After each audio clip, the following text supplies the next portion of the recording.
झारखंड के ईचागढ़ में जेएमएम की सविता महतो ने 2019 में रचा था इतिहास। इस विधानसभा में पहली बार कोई महिला विधायक बनी थी। ईचागढ़ विधानसभा क्षेत्र में यहां बड़े पैमाने पर धान समेत अन्य फसलों का उत्पादन किया जाता है। हालांकि सिंचाई की कोई व्यवस्था नहीं होने के कारण यहां की किसानों की स्थिति जो है बदहाल है। आज हम बात करेंगे झारखंड के ईचागढ़ विधानसभा सीट के और वहां के इतिहास के बारे में कि क्या ईचागढ़ विधानसभा सीट का जो है समीकरण क्या होगा, वहां पर कौन सा जो है गठबंधन जो है बाजी मारेगा, कौन सा गठबंधन के कौन सा पार्टी के कौन सा उम्मीदवार जो है ज़्यादा मजबूत दिखाई दे रहा है और उनके प्रति जो है लोगों का ज़्यादा रुझान है। इस बात को लेकर के हम चर्चा करेंगे और आपको ये भी बताएंगे कि आने वाले चुनाव में जो है रिजल्ट किसके खाते में जाएगी। दोस्तों नमस्कार, मैं हूं पवन चंचल और आप देखना शुरू कर चुके हैं जन जोश न्यूज़। अगर आप इसे फेसबुक पे देख रहे हैं तो फॉलो कीजिए और यूट्यूब पे देख रहे हैं तो सब्सक्राइब कीजिए। देखिए, झारखंड के वीवीआईपी सीटों में ईचागढ़ विधानसभा सीट भी आती है। पश्चिमी सिंहभूम जिले में स्थित यह विधानसभा रांची लोकसभा क्षेत्र के अंदर आता है। यह विधानसभा क्षेत्र स्वर्ण रेखा नदी के किनारे बसा हुआ है। राज्य की कैपिटल रांची लोकसभा निर्वाचन क्षेत्र का हिस्सा ईचागढ़ विधानसभा सीट 2005 में गठित की गई थी। शुरुआत से ही इस सीट पर बीजेपी और जेएमएम के बीच कड़ा संघर्ष देखने को मिलता रहा है। वर्तमान में यहां पर जेएमएम का कब्जा है, यानी कि झारखंड मुक्ति मोर्चा का कब्जा है, जबकि उससे पहले बीजेपी का कमल खिला था।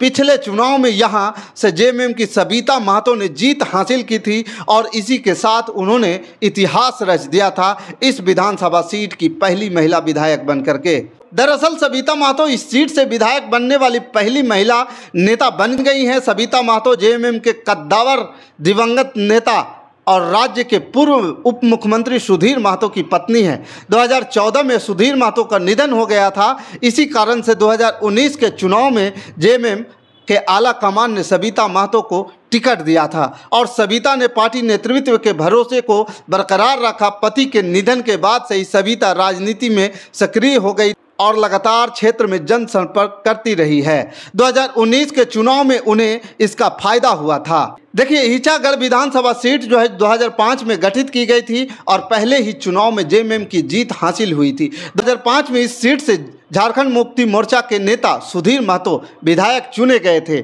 2009 के चुनाव में यहां से झारखंड विकास मोर्चा के नेता अरविंद कुमार सिंह को जीत मिली। 2014 के चुनाव में यहां की जनता ने बीजेपी के साधु महतो को अपना विधायक बनाया। वहीं 2019 के चुनाव में बीजेपी के साधु महतो को करारी शिकस्त का सामना करना पड़ा।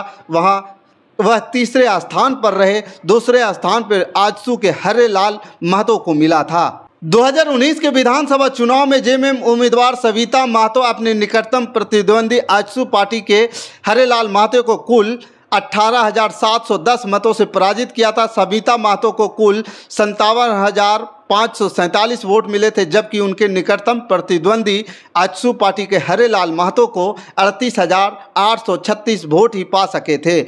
बीजेपी के साधु महतो को 38,484 वोट मिले थे। 32,206 वोट प्राप्त कर पूर्व विधायक सह निर्दलीय उम्मीदवार अरविंद कुमार सिंह चौथे स्थान पर रहे थे। देखिए, जो ईचागढ़ विधानसभा सीट का जो समीकरण है, वहाँ का जो आबो हवा है, वहाँ पे जिस प्रकार से लोगों के बीच में अपनी अपनी पैठ बना रहे हैं ये सभी उम्मीदवार और लगातार वहाँ पे जारी है और कमर कस के जो है इनडायरेक्ट वे में अभी अपना अपना प्रचार प्रसार कर रहे हैं। लेकिन आने वाला जो चुनाव है, चुनाव का जैसे ही डेट अनाउंस हो जाएंगे, वहाँ पे सारे प्रत्याशी सारे प्रतिद्वंदी जो हैं मैदान में कमर कस करके चुनावी सबर में कूद जाएंगे। लेकिन एक चीज़ वहाँ पर नोट करने वाली बात यह है कि जो ईचागढ़ विधानसभा सीट जो है, जहाँ पे सविता महतो को जो है एक इमोशनल वोट बैंक है। सविता महतो के प्रति जो है एक गहरा लगाव है। कहीं न कहीं उनके जो दिवंगत पति के प्रति जो लोगों का लगाव था, उनके जो कार्यकर्ता थे और उनका जो वहाँ पे योगदान रहा है, उस योगदान को लेकर के सविता महतो को इस बार भी लाभ मिलते हुए दिखाई दे रहा है। बाकी एनडीए गठबंधन भी यहाँ पे अपने आप को मजबूती से पेश करने की लगातार कोशिश कर रहा है और अपना समीकरण जो है उसी अनुसार से फिट भी कर रहे हैं। एनडीए जो है लगातार, बीजेपी जो है लगातार जो है वहाँ के नेताओं को, वहाँ के पार्टियों को अपने साथ पाले में लाने की बार बार कोशिश कर रहे हैं, कुछ नेताओं को लाने में सफल भी हो रहे हैं। बाकी ये देखना दिलचस्प होगा कि इस ईचागढ़ विधानसभा सीट पर आने वाले चुनाव में कौन बाजी मारता है। आप हमें कमेंट कर जरूर बताइएगा। हमारे साथ बने रहने के लिए धन्यवाद। जय हिंद, जय भारत।